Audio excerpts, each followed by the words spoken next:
Jorge, primeiramente, obrigada por nos conceder essa entrevista. Para começar nossa conversa, nos fale sobre sua trajetória escolar, o percurso que você traçou desde a educação básica à formação acadêmica. Veja, primeiramente, obrigado, né, pela participação nessa entrevista, nesse projeto. A minha trajetória escolar foi uma trajetória sem grandes percalços, assim. Eu iniciei o ensino fundamental em Guarujá, minha família se mudou para Nossa Senhora da Glória, eu continuei o ensino fundamental aqui, fiz até a oitava série, antigamente era conhecido como oitava série, no Colégio Cícero Bezerra, e fiz o ensino médio no Colégio Glória, o antigo Colégio Glória. Na época, eu não acreditava que eu tivesse condições de ir para Aracaju para poder fazer a universidade.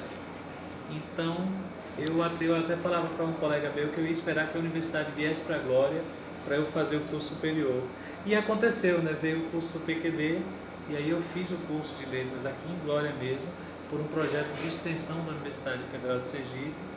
Aí concluí a licenciatura em letras e aí sim, só depois disso eu fiz uma especialização pela faculdade, pela Facinter.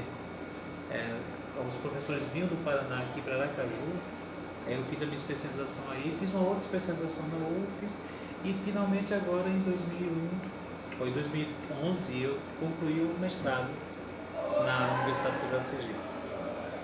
Você, em um dos seus textos intitulado Como Nasceram Dois Poemas, você escreveu a seguinte frase, abre aspas: fui privado de me suster em minhas próprias pernas aos 9 anos de idade, se referindo à sua condição de cadeirante, fato ocorrido em decorrência de uma fratura no pé. Como se deu esse processo, como se deu essa fratura e como você lidou com essa situação, Jorge? Veja bem, na verdade não foi uma fratura no pé. Eu fui vítima de uma infecção neurológica.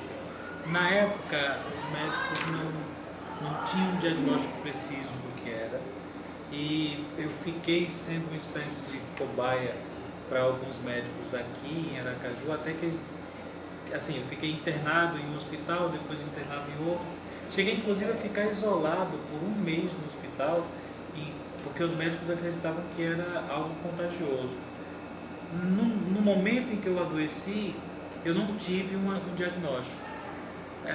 O fato é que depois de muito tempo entre um hospital e outro, eu voltei para casa com a sequela dessa infecção neurológica que foi a deficiência. Eu parei de andar aos 9 anos de idade. Muito tempo depois, fazendo outro check-up médico, aí eu tive um diagnóstico aproximado em que me disseram que era uma infecção neurológica e que se eu tivesse sido diagnosticado em tempo e tomado as medidas adequadas, talvez eu não tivesse ficado com as sequelas que fiquei, talvez não ficasse cadeirante. Mas eu fiquei cadeirante quando eu tinha 9 anos de idade. E como você lidou com essa situação? Você era uma criança. Como foi esse período? Foi difícil. Eu confesso que foi complexo. Assim, na cabeça de uma criança de 9 anos, você tem tudo pela frente. Mas eu me lembro que eu tive um apoio muito grande da minha família, eu tive um apoio muito grande das pessoas que eram próximas a mim, dos amigos.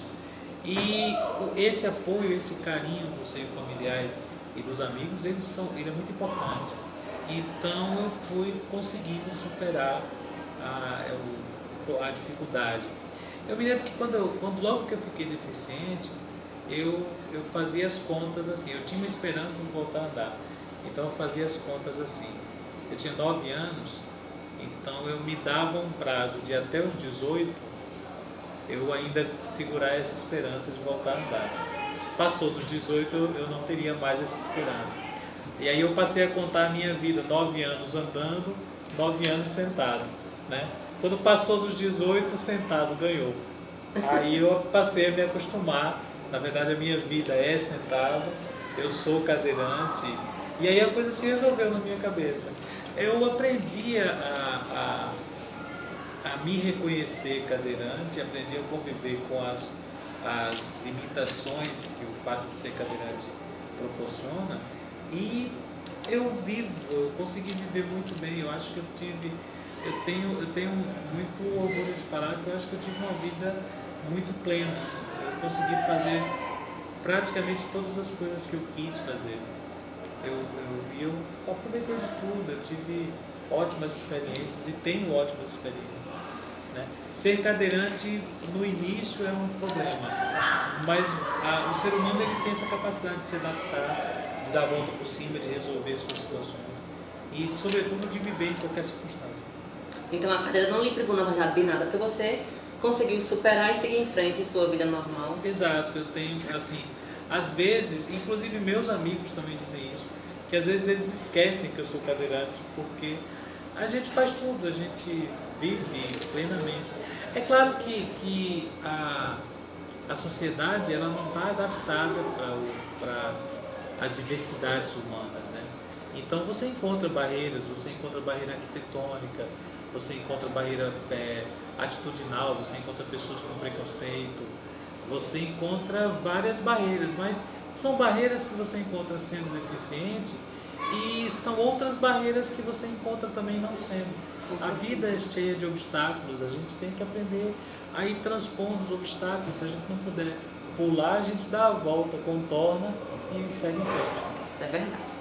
Uma das suas obras mais conhecidas e disseminada é a poesia Glória, contada em versos. Elaborada em homenagem aos 80 anos de Glória, fale um pouco dessa obra literária, Jorge. Qual foi sua inspiração ao criá-la e como se deu esse amor pela cultura gloriense, a ponto de querer transmiti-la não só para as gerações póstumas da cidade, mas para todo o estado de Sergipe, como também para o Brasil. Olha, a ideia de fazer o cordel sobre os 80 anos de Glória surgiu por ocasião do aniversário da cidade. Eu me lembro que no início do ano eu estava angustiado porque eu pensei assim, poxa, 80 anos é uma data simbólica e a cidade devia comemorar de alguma forma. E eu sabia que quando Glória tinha completado 50 anos, a Secretaria de Educação, na época não era a Secretaria de Educação, mas algumas pessoas que trabalhavam no Departamento de Educação tinham elaborado um livrinho que fazia um resgate da história da cidade. E esse livrinho foi utilizado justamente como forma de comemorar os 50 anos da cidade. E aí, na época, eu me lembro que eu falei, poxa, seria interessante a gente recontar a história da cidade. Agora são 80 anos, são 30 anos a mais. A cidade mudou bastante. É uma cidade que me orgulha muito ser gloriense. A gente aprende a ter uma afetividade com o lugar de onde a gente é, onde a gente vive. Então, a ideia era, eu pensei, eu posso fazer um folheto de cordel em que eu posso, para comemorar os 80 anos, eu posso fazer 80 estrofes. Então, a primeira ideia foi essa, eu vou fazer 80 estrofes de um folheto, cada estrofe falando de um ano da cidade. E a proposta de fazer um cordel era porque eu queria realmente que ele atingisse os adolescentes. E aí, na ocasião, houve o programa BNB de Cultura, que estava patrocinando projetos culturais. Eu escrevi o projeto, captei os recursos do programa BNB de Cultura e consegui publicar 5.000 cordéis, dos quais 1.000 eu doei para o BNB, como contrapartida do projeto, que quem custeou a publicação foi o BNB. 3.500 cordéis eu distribuí para os alunos das escolas públicas de Nossa Senhora da Glória, e o restante dos cordéis eu fiz outras distribuições, enviei para outras escolas, para outras cidades. A ideia era justamente atingir o jovem, para que o jovem tivesse um contato com a história da cidade pela literatura, ter um contato mais agradável, um contato mais prazeroso. Aí o jovem teria contato, conheceria a história do seu município e aproveitaria para apreciar a poesia. Muito bem. Você já publicou diversas obras literárias, sendo que a tipologia textual de sua preferência é a literatura de cordel. Em muitas delas, você não hesitou em expor seu amor por sua cidade natal. Relate sobre sua contribuição para o desenvolvimento cultural do município de Nossa Senhora da Glória. Olha, assim, Eu gosto muito de Nossa Senhora da Glória e eu acho que cada cidadão que pode deve dar a sua contribuição. Não sei se a minha contribuição para a cidade é uma contribuição muito significativa, mas sempre que eu posso, eu tento estimular ações ou projetos ou produtos que venham a valorizar a cidade. A ideia do Cordel foi justamente essa, valorizar a cultura do município. Além do Cordel, houve um momento em que eu trabalhei na Secretaria de Educação e Cultura, no Departamento de Cultura, como diretor de cultura. Ali eu estava numa condição em que eu podia fazer uma ação mais efetiva. Então eu ajudei a elaborar, na verdade eu elaborei o projeto de lei 714, da Lei 714, que é a Lei de Incentivo à Cultura que Glória tem. Glória foi uma das primeiras cidades no estado a ter uma lei de incentivo à cultura. O problema é que esse tipo de lei, ele só vigora, só funciona quando a sociedade tem consciência da lei e exige dos administradores que a lei seja cumprida. Então, a lei existe, a lei prevê descontos para empresas que doem para projetos culturais, a lei prevê incentivo fiscal, a lei prevê uma destinação de 1,5% da verba anual que o município recebe, que seja destinado para a cultura. Mas a sociedade, como a sociedade não tem consciência dos direitos que tem, a sociedade não exige do poder público, então o poder público termina não dando a contrapartida. Eu acho que essa lei é um passo importante para que a gente possa colocar a cultura de Glória como algo prioritário. Lamentavelmente no Brasil, não só em Glória, a cultura fica em segundo plano, às vezes em terceiro plano. E aí, por conta disso, como o poder público não age, como o poder público não cumpre o papel que deveria cumprir, a iniciativa privada termina cumprindo. Agora, por exemplo, em 2012, eu juntamente com outros amigos que trabalham com literatura, alguns músicos, alguns escritores, resolvemos fundar em Glória a Academia Gloriense de Letras.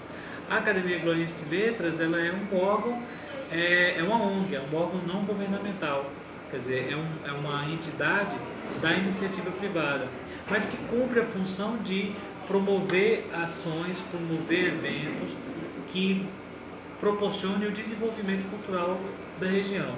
Então, por exemplo, eu não digo que se eu tivesse que fazer um levantamento de minha contribuição para a cultura de Glória, eu acho que o fato de estar envolvido com a criação da primeira Academia de Letras do interior de Sergipe é significativo. Inclusive porque a Academia Gloriense de Letras, do momento em que ela foi criada, em 2012 até hoje, ela desenvolveu inúmeras ações, inúmeros projetos culturais que trouxeram momentos e eventos significativos para a cidade. Por exemplo, o ano passado, Foi. O ano passado nós recebemos aqui em Glória o poeta Frederico Barbosa, que é um dos grandes poetas da atualidade no país, é o ex-diretor da Casa das Rosas de São Paulo, e ele veio para a Glória dar uma oficina de poesia, uma oficina literária, a convite da Academia Gloriense de Letras. A gente trouxe para a Glória Cristina Ramalho, que é também poeta, é cronista, é contista, que também ofereceu cursos para a gente. Então a Academia Gloriense de Letras está promovendo eventos de cultura que terminam sendo focos de desenvolvimento cultural. Eu acho que é muito importante esse trabalho pequeno que a gente está fazendo agora, mas que vai dar frutos bastante significativos no futuro. Eu acho que a revolução da cultura, o resultado da cultura, ele começa assim, quando você atinge o jovem, quando você faz um evento que seja significativo para ele, porque o jovem hoje é quem vai tomar conta da sociedade amanhã, né? Esse jovem de hoje será o administrador de amanhã, será o professor de amanhã, será o escritor de amanhã. Então eu acho que a gente está contribuindo sim com o desenvolvimento cultural da cidade. Muito bem. Você atua há muito tempo como professor da rede de ensino básico. Hoje, quais são os desafios a serem enfrentados para o docente da área de letras? Que é a sua formação, né? Como você falou no início dessa conversa. Justo. Veja bem, os problemas são inúmeros. Eu acho que o mais grave problema hoje enfrentado pelos professores é que a sociedade mudou, os anseios da sociedade mudou e a escola mudou pouco ao longo desse tempo. A escola precisa se adaptar a essas mudanças, o professor precisa se adequar a essas inovações e são muitos desafios para conseguir falar a língua desses alunos que chegam à escola, para conseguir trazer as tecnologias para a educação, para conseguir desenvolver um pensamento crítico nesses alunos. São inúmeros desafios e eu acho que o principal deles é isso, é pensar qual é o papel da escola nessa sociedade contemporânea que a gente vive. A sociedade mudou e a escola precisa mudar para acompanhar isso. Como dito anteriormente, quando a gente começou a conversa, você foi privado de suster em suas pernas aos 9 anos de idade, fato que não impediu de alcançar seus sonhos e objetivos. Quais são os desafios hoje da educação inclusiva no Brasil, Jorge? São bem maiores. A cultura inclusiva, ela ainda está engatinhando. Na verdade, as ações em nível nacional para desenvolver a inclusão, elas avançam e recuam. A gente tem muitos avanços e muitos retrocessos.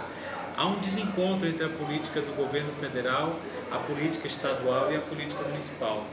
E há uma lentidão das ações quando sai da esfera federal para a esfera municipal. Para você ter uma ideia, a primeira vez que no Brasil se pensou em educar a pessoa com deficiência, porque a pessoa com deficiência não era educada, ela não frequentava a escola, então a primeira vez que se pensou em educar a pessoa com deficiência foi em 1554, ou 1854, perdão. Foi quando foi criado no Brasil o Instituto de Cegos, o Instituto de Surdos. Foi justamente na época de Dom Pedro II. De lá para cá, ações governamentais de âmbito nacional só vieram acontecer 100 anos depois. Em Sergipe, mobilizações para tornar a escola inclusiva, para que a escola acolhesse a pessoa com deficiência, só vieram acontecer no final da década de 70. Em Glória, as primeiras salas de recurso que vieram aparecer nas escolas de Glória apareceram em 2011. Quer dizer, é um atraso muito grande das ações em nível do Brasil, até chegar no estado, até chegar no município. São muitos desafios, mas eu diria que o pior desafio que a educação inclusiva enfrenta, o pior desafio que existe para a inclusão da pessoa com deficiência na escola são as barreiras atitudinais, não são as barreiras físicas, não é questão de rampa, não é questão de máquina de braille, são as barreiras atitudinais. Os professores, os diretores, as pessoas que fazem a educação precisam ter consciência de que a escola é para todos, a escola precisa se adequar a toda a diversidade humana. E muitas vezes existe uma barreira na atitude das pessoas em receber a pessoa com deficiência na escola. Esse é o maior desafio que a gente enfrenta. Jorge, obrigada pela sua participação e sucesso. Obrigado a vocês.